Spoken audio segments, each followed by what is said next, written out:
Welcome everybody to Weiss Camera Action. I'm your host, Aaron Weiss, alongside the Duchess of Decatur, Erica Jane Lavender. I don't know why I expected you to say your own name that part, but... You also just called me the wrong name. What the... If it's not the wrong city, it's the wrong name. Why'd you have to get married, you know? Someone agreed to it, so I guess I just did. We are the Weisses hosting Weiss Camera Action, and you know what? We haven't recorded in a while. Things have been kind of busy, as they tend to get, but we are back with Harry Potter in review, and we are so excited because this, Erica, is our favorite movie, is it not? It sure is. That you might be wondering, oh, what movies were they on again? This is Harry Potter and the Prisoner of Azkaban. Which, if this is not your favorite Harry Potter movie... You're wrong. I was going to say I'd love to hear your reason as to why. Because I can't imagine this not being everyone's favorite. Right. I mean, it's... I'm going to go with the reason that it's my favorite real quick. Because I feel like that's a pretty natural transition. Yeah, hit us with it. I think it's so different than any of the other Harry Potters. It doesn't have quite the same kid-friendly tone that the prior two movies had. Although it's not exactly like super scary or anything either. It's not like a much darker. It is darker, but I wouldn't say it's like as dark as 7, right? Right, I agree. But it just has this like this polish and finish on it that only a director of the caliber of Alfonso Cuarón could put on it, and he coincidentally has won an Academy Award for directing, and so just seeing his thumbprint on the Harry Potter franchise is really cool. And I think that even though some of the CGI hasn't aged very well in the past 17 or so years, it has some of the most striking visuals and just camera shots, some of the just really gorgeous shots that like I feel like I could screenshot any of them and just make it my background on my computer. Yeah, totally. And I feel like it's exceptionally well written. Not like the first two weren't. Like we've said that the first two are really well written and follow the books pretty closely. Yes. It's just that I feel like the characters are really coming into their own as they're getting older, and they're like getting more rapport with each other. Mm-hmm. And I've even heard Daniel Radcliffe say he thinks that this movie is his best acting in any of the movies. And he credits that to Gary Oldman, having him on set for the first time. It really like made Daniel step up his game as an actor, and he wanted to like match Gary Oldman's talent, which I think is really cool. Right, and when you have an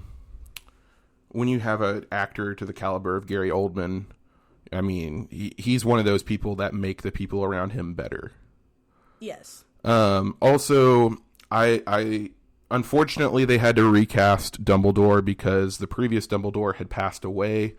But I think it works out because this Dumbledore has kind of a more compelling screen presence. He's more commanding, and he's who I imagine Dumbledore being when I'm reading the books, even though sometimes the writing doesn't seem exactly like things that Dumbledore would do in the movies. But we'll get to that in specifically other movies, but in this one, I think he's perfect. Yeah, I think he's great in this one as well. Now. Well, I was going to ask, what are some of the things that make it your favorite? Oh, okay. Wow. Well, I think that this was the movie that we always had on in the house growing up. So I used to wonder if it was my favorite because it was the one I had seen the most. But really, when I look at them all, I've seen them all a million times at this point. I still choose this one as my favorite. It's a perfect transition between the Christopher Columbus movies and the Help me with the guy's name who directed the last 4. David somebody. David Yates. David Yates. Yeah, there it is. I think it's the perfect transition movie between those two tones. Whereas, not to get too far ahead, I think that the 4th movie, Goblet of Fire, misses the mark a little bit. But I think this one does not miss the mark at all. I think it's absolutely perfect. There's still some kind of kooky moments. Like, I can think of scenes, for example, like the Whomping Willow scene in this one, where Harry and Hermione are, like, dodging the branches and playing almost jump rope with the branches, and they're swinging around on it. Like, that's kind of a silly scene. You know what I mean? Like, the stakes are high, but it just looks kind of, like it's supposed to be goofy and to, like, intrigue a child. You know what I mean? So it still has that kind of, like, childlike, magical element, while still really highlighting kind of the darker tones of the movie, too, which I think is, you know, like I'm saying, the perfect transition between those two vibes of the earlier movies and the later movies. And I just think that it gets, like, Harry's... I guess there's a lot of reasons why it's so good. It gets Harry's hair right for the first time, which is cool. The crazy, messy look, which is such a little detail, but one that kind of sticks out to me. And, which I guess this isn't really credit to the director so much as just credit to J.K. Rowling, but we get so many awesome characters in this movie. Yeah, it really starts to build the world We get more. Sirius, we get Remus, we get Pettigrew, which of course no one likes Pettigrew, but a very important character with one of the biggest plot twists in the history of plot twists about who Pettigrew is. So cool, so crazy. Anyways, I think that as we continue, like as we maybe read some fun facts that I have pulled up, and when we read the plot, I can continue to give little insights as to what about it is just so amazing to me. But I think it is the best Harry Potter movie. Hit me with some fun facts, Erica. I got you. I thought this one was sweet. So Gary Oldman, who played Sirius Black, this fact says, aware of his fondness for music, Gary Oldman presented Daniel Radcliffe with a bass guitar as a gift when they first met. Oh, that is really sweet. Isn't that amazing? I thought that was cool. It's also kind of funny to picture. Daniel Radcliffe was probably like, I don't know, 13 when they first met. Yeah. And I don't know. That's actually a pretty good age to get a guitar or a bass guitar. I agree.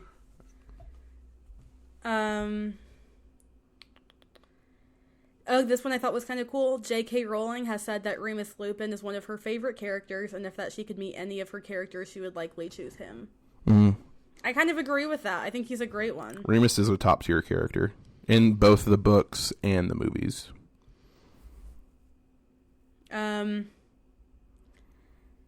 This one I think is... I kind of keep choosing fun facts that actually have nothing to do with the movie and more to do with J.K. Rowling or actors and whatever, but I think that they're interesting. J.K. Rowling based the Dementors on her battle with depression, which I don't know if you knew that. I had heard that before, and I think it's actually a very, like a very striking...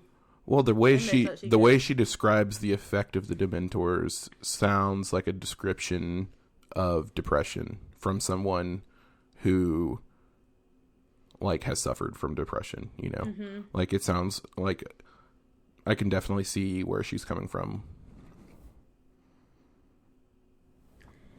Do you want me to get one more?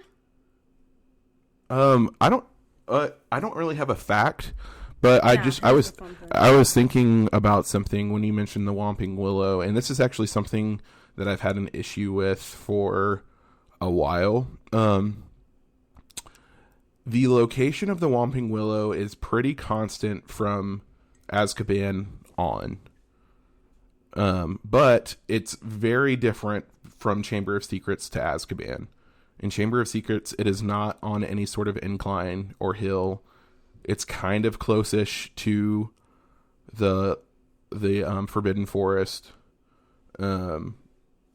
But in Azkaban on, it's on some sort of incline, and it's uphill a little bit from the Forbidden Forest. And I know that like movie magic created the Hogwarts that we like know and love, but I'm glad that it stayed consistent for more movies than not. I am a little bit sad that it couldn't be consistent for all the films. Yeah. That's not really a fact, but it's just something I wanted to point out. Let's get into the plot. Let's do it. The year is 1993. Shortly after the end of his second year at Hogwarts School of Witchcraft and Wizardry, during the second film, Harry Potter, Daniel Radcliffe, spends another dissatisfying summer at the Dursleys' house, studying magic at night without being caught. While family vacations to Egypt and France, respectively, are being spent by his friends, Ron Weasley and Hermione Granger, both of whom he is determined to join in visits to the village of Hogsmeade if he has either his Aunt Petunia or Uncle Vernon sign his Hogsmeade permission form. On his 13th birthday, he gets the opportunity to do so as long as he hides his abilities while Vernon's sister Marge arrives for a visit. I just want to say really quick, I feel like that's worded a little bit weird. They would visit Hogsmeade once they get to Hogwarts, and that would be like weekend trips. He's not trying to go to Hogsmeade over the summer. Right, yeah. This summary assumes that you've either seen or read Yeah, for sure. the movie. Which I bet you guys all have. Right. If you haven't, what are you doing here? Go just turn off this podcast and go watch the movie. This is full spoilers, dog. Full spoilers. However, at dinner time, Marge viciously insults Harry and his parents, calling James Potter useless and Lily Potter a bitch. Which, in turn, triggers Harry's anger, and his unconscious magical powers cause her to inflate and float away. A livid Vernon orders Harry to put her right, but Harry says that she deserved it. Vernon then lunges at him, but Harry retaliates by pointing his wand at him. Vernon exclaims that Harry would not be allowed back at Hogwarts for using his magic outside of school. Harry flees, expecting to have been expelled for using magic outside school anyway. Which... Such a great scene. Such a great scene. She slowly is inflating. The cuckoo clock is going crazy. Dudley doesn't care. He's just eating his food, watching TV. It's an insane scene. So good to watch. I could watch it a million times. After seeing a shaggy black dog, the night bus appears and takes Harry to the Leaky Cauldron. There, the Minister for Magic, Cornelius Fudge, tells Harry that he will not be expelled. Harry learns that Sirius Black, who is said to be a supporter of Lord Voldemort, has escaped from Azkaban prison. The next day, Harry comes out of his room and finds a cat chasing a rat. Harry enters the pub and is reunited with his best friends, Ron and Hermione. He is also informed by Arthur Weasley that Black will likely come after him and warns Harry to not go after him, no matter what. Harry is confused as to why he would look for someone who is apparently looking to kill him. Harry doesn't know himself yet.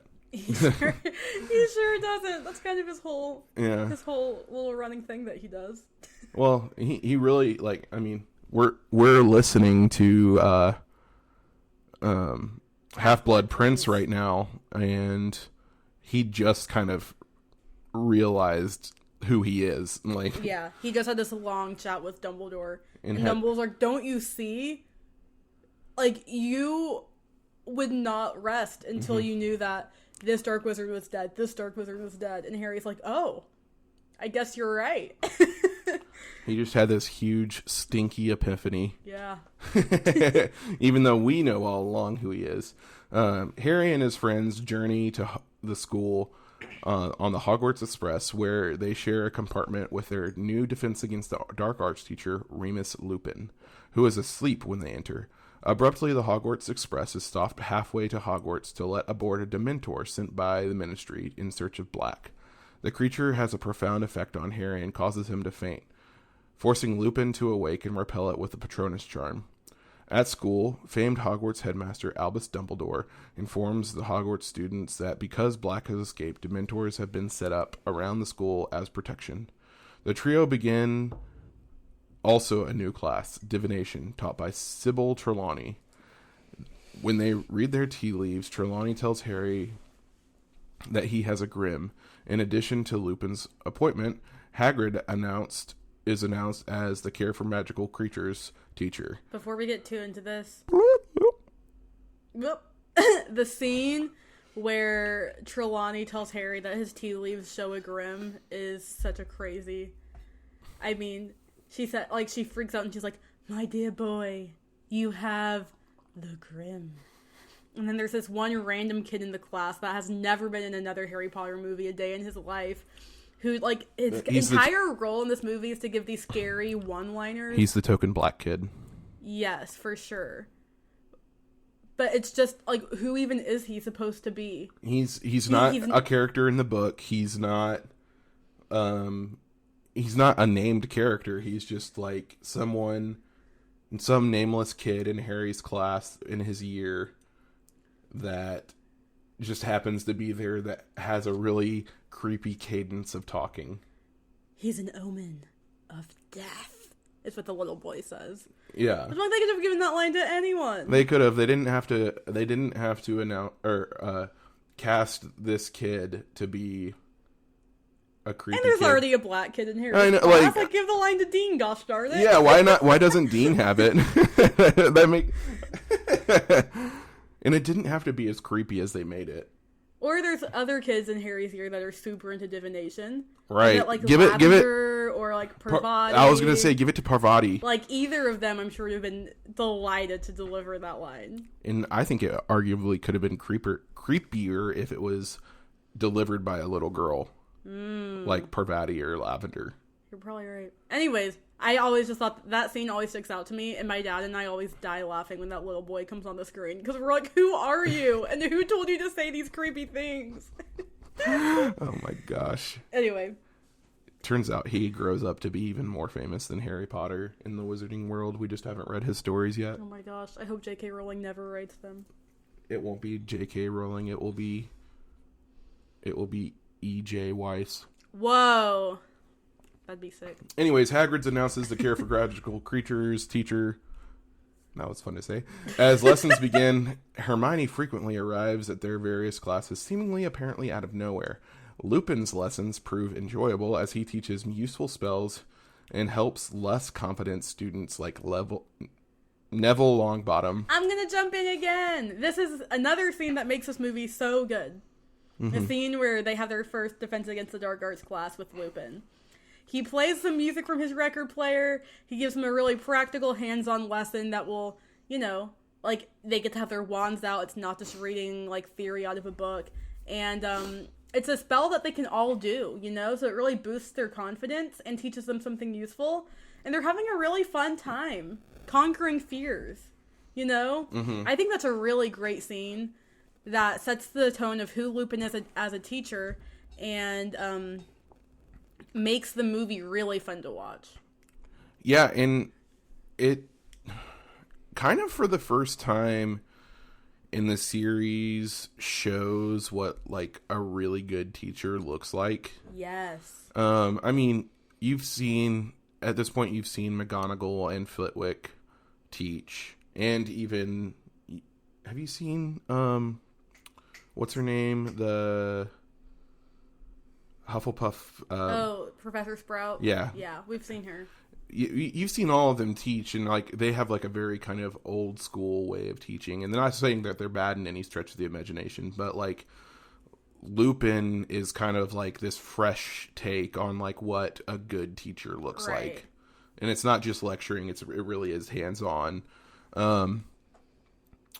However, Hagrid's Care of Magical Creatures class does not go as planned, and on the first day, Draco Malfoy deliberately provokes the hippogriff Buckbeak that was good. into attacking him. His father, Lucius Malfoy, successfully has Buckbeak sentenced to death. Later, third-year students are allowed to go to Hogsmeade, but since Harry's Uncle Vernon did not sign the letter of permission, he cannot go. He instead stays behind, talking with Lupin on the wooden bridge, who says that he knew Harry's parents and that they were two great individuals. And he really downplays how much he knew them. He does. Like, really downplays. Actually, he makes it seem like he knew his mom a lot better than his dad. He's like, "Oh, I first recognized you, Harry, because of your eyes, because they look so much like your mother's eyes. We were actually really close friends." And then he says like one sentence about his dad. Yeah.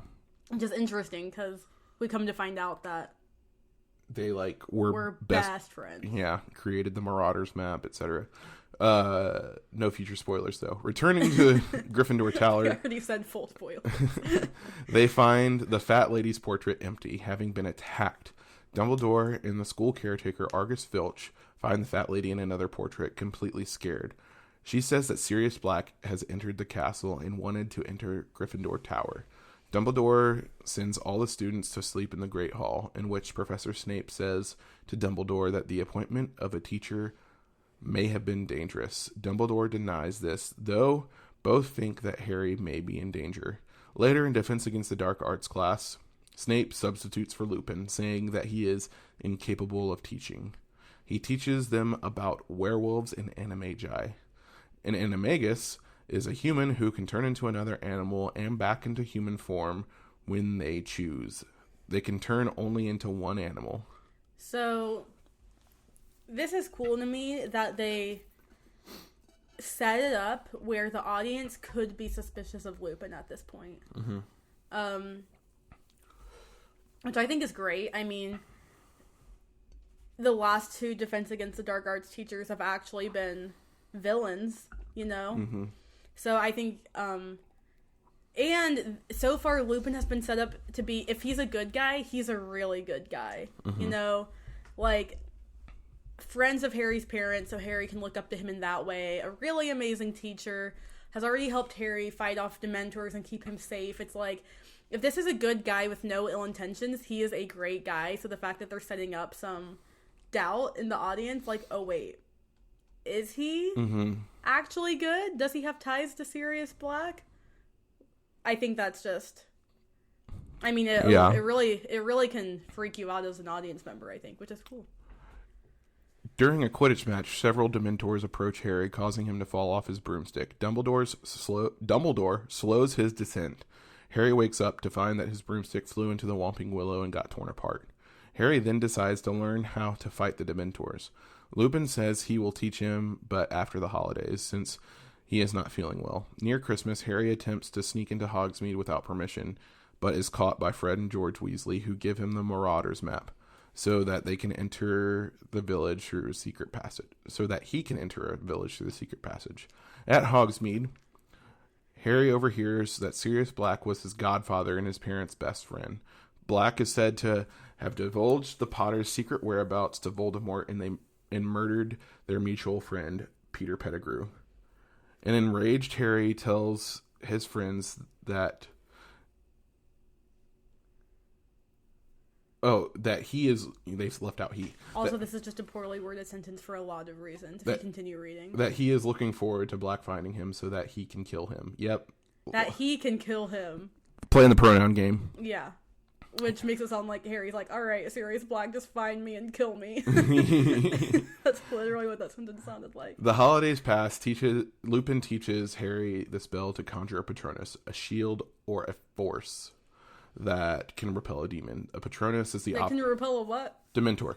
A Patronus is the opposite of a Dementor, which breeds on unhappy thoughts and bad memories. The happier the thought used to cast the spell, the more powerful the Patronus. After a few attempts, Harry manages to create a Patronus. One night, Harry is using the Marauders map and he sees Pettigrew's name.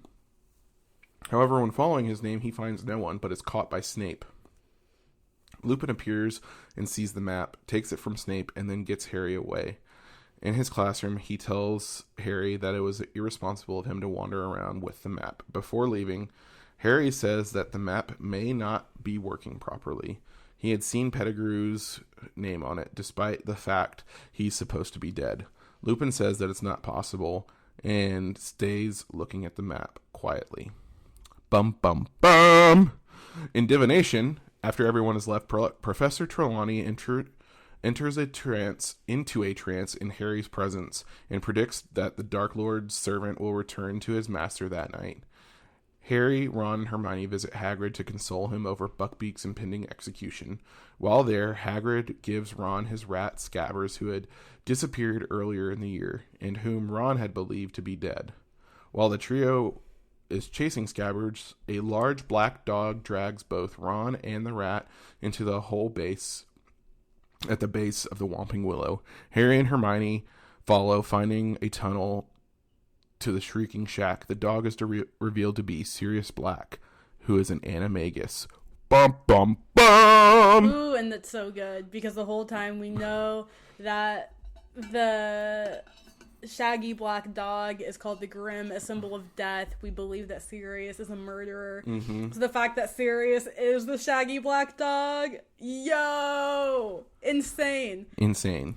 I wish I could remember the first time I saw that movie. Because I bet I was like, what? Like, I bet I would be freaking out. As the group head back to the castle, the full moon rises, causing Lupin to transform and Pettigrew to escape. Lupin and Sirius fight in their animal forms until Lupin is distracted and runs away after hearing the sound of a female werewolf howl, later revealed to be Hermione.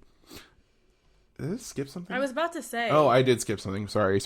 Lupin arrives as well and embraces Sirius as an old friend. After being confronted by Hermione, Lupin admits to being a werewolf. Snape appears, planning to catch Black and Lupin and hand them over to the Dementors, but is knocked out by Harry's Expelliarmus spell. Lupin and Black explain that Scabbers is actually Peter Pettigrew in his animagus form. It is revealed that everything that Black was accused of was actually Peter Pettigrew's doing, and the pair force Pettigrew back into his human form. Lupin and Sirius prepare to kill Pettigrew, but are stopped by Harry, who tells them that it was not what James would have wanted. As the group heads back to the castle, the full moon rises, causing Lupin to transform and Pettigrew to escape. Lupin and Sirius fight in their animal forms until Lupin is distracted and runs away after hearing the sound of a female werewolf, later revealed to be Hermione. And Sirius and Harry are attacked by Dementors. As Sirius is kissed and his soul is hanging out of his mouth by a Dementor, Dementors close in on him and Harry, who are ready to take Sirius's soul and kiss Harry as well. That was also another poorly written sentence. Harry sees a figure in the distance and casts a powerful stag-shaped Patronus, scattering the Dementors and saving their lives. Harry soon falls unconscious like Sirius, and both are motionless. Okay, so the past couple of paragraphs, I think, have kind of breezed past the fact that Sirius is innocent, and not just innocent, but Harry realizes that along with his innocence, this also means that Sirius is his godfather, and Harry's like, oh my gosh, I have a godparent. Like, maybe I won't have to live with my aunt and uncle anymore. Maybe, like, Sirius can be, like, my new dad, and we can have this life together. And so Harry's really hopeful that, like, the Dementors won't get him, and that, like, Sirius's name can be cleared, and, you know, that things will work out. So this definitely has a lot of implications that they are not implying in this little summary. Yeah, just wanted to kind of expand on that because I think it's important. Harry wakes in the hospital wing, and Hermione tells Harry that the Dementors were going to kiss Sirius, and then Dumbledore arrives. What? Who wrote this? They tell Dumbledore that Sirius is innocent, and Dumbledore believes them, but warns them that no one else is likely to. He then cryptically tells Hermione that she may possess the means to save 2 innocent lives and warns her to remember the laws and 3 turns should suffice before leaving. Hermione reveals that she possesses a time turner, which is how she has been taking multiple classes at once. She and Harry travel 3 hours back in time, watching themselves go through the night's events. They set Buckbeak free and return to the Whomping Willow. They are pursued by Lupin in his werewolf form, but they manage to get away from him by hiding behind a tree. But Lupin finds Harry and Hermione by taking another path and walks up behind them. As he charges toward them to attack them, Buckbeak comes to the rescue and fights Lupin, while Harry and Hermione look on.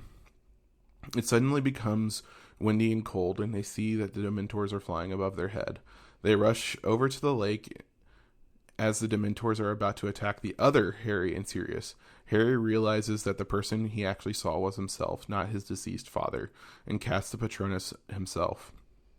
After saving his past self and Sirius from the Dementors, Harry and Hermione fly on Buckbeak's back to the tower where Sirius is imprisoned and rescue him. So remember back when we were covering Sorcerer's Stone, And we were talking about the big line that Ron has at the end when he's like, "Not me, not Hermione, you." Right. And there's like this big moment where we realize, like, oh my gosh, like, Harry is just this little boy and he has so much on his shoulders already. And it's, like, kind of like a really big, powerful moment in the movie. Mm-hmm. To me, Harry casting this Patronus charm across the lake and realizing he has the power to do that is the equivalent of that moment. Right. Like, oh my gosh, that's one where I can watch it and I just get chills. I think it's one of the most magical moments in the entire series. It's so good. Mm-hmm. I agree. Harry and Sirius share a moment of contemplation as Sirius is still wanted, and without proof of his innocence, he is going to be back on the run. Their relationship will now be sadly fraught with complications, and Harry's dream of living with his godfather is shattered. However, Harry takes comfort in knowing that Sirius, although still considered a fugitive, is at last free and safe for the time being. Sirius climbs onto Buckbeak and they fly away.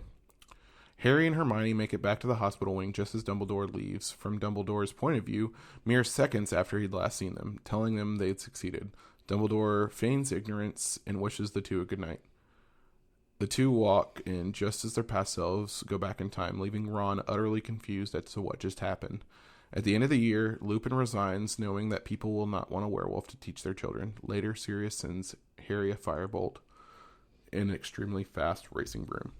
And Harry flies off on his broom, and the last shot of the movie is this crazy freeze frame of Harry's face close up. So excited. So excited, so happy. And something that I kind of had never... I don't know, I had never really put this together, but I heard a YouTuber that I watched say this, that final shot where, like, his face is blurred, and it almost looks like the same blur effect that they used whenever a Dementor was getting him earlier in the movie. Mm. But this time his face is, like, full of joy and, like, freedom, rather than, like, pain and suffering, shows that Harry has fully stepped into his power of overcoming Dementors using joy. Isn't that kind of cool? Yeah, that is kind of cool. And I think that going off of this last frame is actually a good place to go talk about differences between the book and the movie. Because in the book, like, this is one of the key differences, he receives the firebolt much, much earlier in the story. And it has to be checked for hexes and such. Because Hermione turns it into McGonagall. Yeah, and she's like, well, what if it was sent to you by Sirius Black? Obviously, he's trying to kill you. Little did she know it actually was sent by Sirius, and he was trying to just give him a nice present. Yeah, after not being around for, 11 birthdays, 12 birthdays? Right. Yeah, and it doesn't really add or take anything away from the story, like the placement of where he gets the firebolt, I think. You know what I mean? I think it does in the book because Quidditch is more prevalent in the book. Mm-hmm. So the fact that Harry doesn't have a broom for his upcoming Quidditch game because his last one got ruined is kind of a bigger deal. But they don't focus on Quidditch as much in the movies, so I don't think it really... Right, there's only that one match. Right, it doesn't really affect how the story goes in the book versus the movie because, What are some other differences?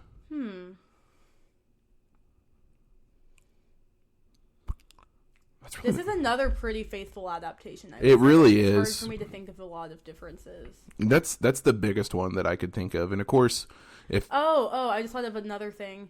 In the book, there's a scene where Ron wakes up in the middle of the night screaming, claiming he saw Sirius Black standing over him with a knife. Which there actually is a deleted scene of that. They actually did film it, but they didn't end up putting it in the movie. But...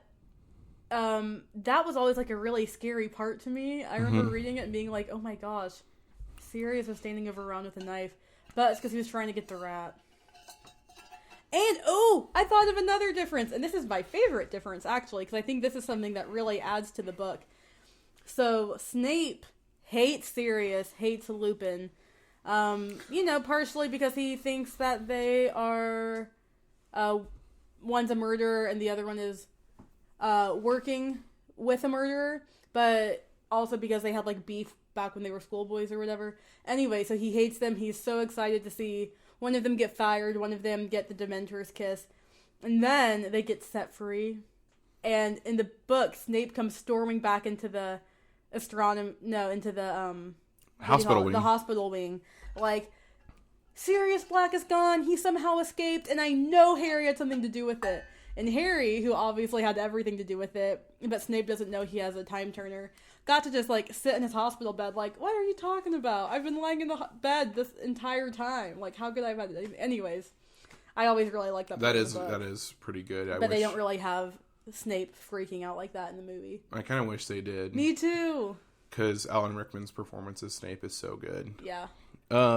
Yeah, if you have any more differences that you can think of, send them to us, tweet them at us at Wisecast, or email them wisecastpodcast@gmail.com. How about, let's get into some Ragu, or Kudu Badu. Okay. Doop doop doop. Kudu Badu. Doop boop boop. Kudu Badu.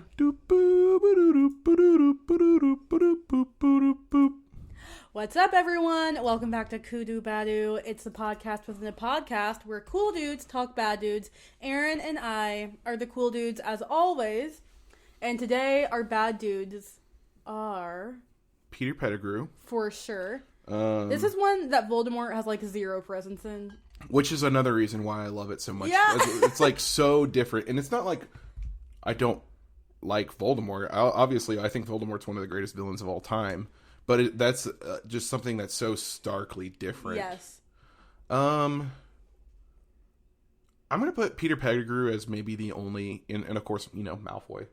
Right. Malfoy's kind of a lingering villain. And Snape is, we kind of whittled it down to antagonist. And Snape is kind of antagonistic in this. Yeah. So we want to say Pettigrew, Snape, and Malfoy. Yeah. Let's do it. Do we want to put them at number 1? Or do we want to put them at number 2? I would put them at number 1, personally. What do you think? I think comparing them to Lockhart, Voldemort... Ooh! Actually, I kind of want to put them at number 2, because... Riddle as Voldemort in movie 2 is very compelling. That was my thoughts exactly. But the main villain in this movie being Ron's pet rat is also very compelling. It is. And it's a close second. Yeah. Know? So Pettigrew, Snape, or Snaps, and Malfoy. I'm actually really looking forward to the next book / movie because there's just, another like out of left field, and I feel like we'll have more villains. Now we're gonna get into Kudu Dada. What's up, everybody? Welcome to Kudu Dada, the podcast within podcast where cool dudes talk defense against the dark arts teachers. I am your host, Aaron Weiss, and I am joined by fellow cool dude Erica, as usual. Let's take a look at this week's Defense Against the Dark Arts teacher. Remus Lupin. Number freaking 1, baby. And I think... It's not even close. Yeah. Oh, wait. No, that was right. Yeah, but I didn't mean to... Oh. Yeah. I forgot. I thought it just deleted for some reason. And it just went down to the next page. It was fine. Yeah, so... Lupin is number 1, and it's not even close. I think even talking about, if we did like an entire teacher rank list, Lupin would be number 1 or number 2. Oh, for sure. Out of any teacher, not just Defense Against the Dark Arts teachers. He's fantastic. You know who would also be up there? I say McGonagall, but who are you going to say? I was going to say, what's the, Ferenzi? Oh, yeah. The divination centaur teacher. Yeah. He's really good. But he's really only in the books, isn't he? Yep. All right. So, for bad guys, we have number 1, Lockhart, Voldemort, Malfoy from Chamber of Secrets. Number 2, Pettigrew, Snape, and Malfoy from Azkaban. And number 3, Snape, Quirrell, Voldemort, Malfoy from Philosopher's Stone. And for Defense Against the Dark Arts teachers, we have number 1, Remus Lupin. Number 2, Gilderoy Lockhart. And number 3, I forget his first name, Quirrell. It starts with a Q. Quigley Quirrell. Something like that for real. It's weird. Now we are going to score the movie versus the book. Erica, what is your ranking, even though I probably already know what it is? Oh my gosh. I want to say 10 so bad. Can I give the book and the movie a 10? Is that crazy? I mean, you can. Let me give the movie a 10 and the book a 9.5. Okay, so movie 10, right? Yep. Book. Oh wait, I gotta give up my score too. Well, yeah, but you can. I'm gonna give the movie a 9. So our conjoined score being a 9.5. 9.5. And I'm gonna give the book also a 9, so it'd bring it 9.25.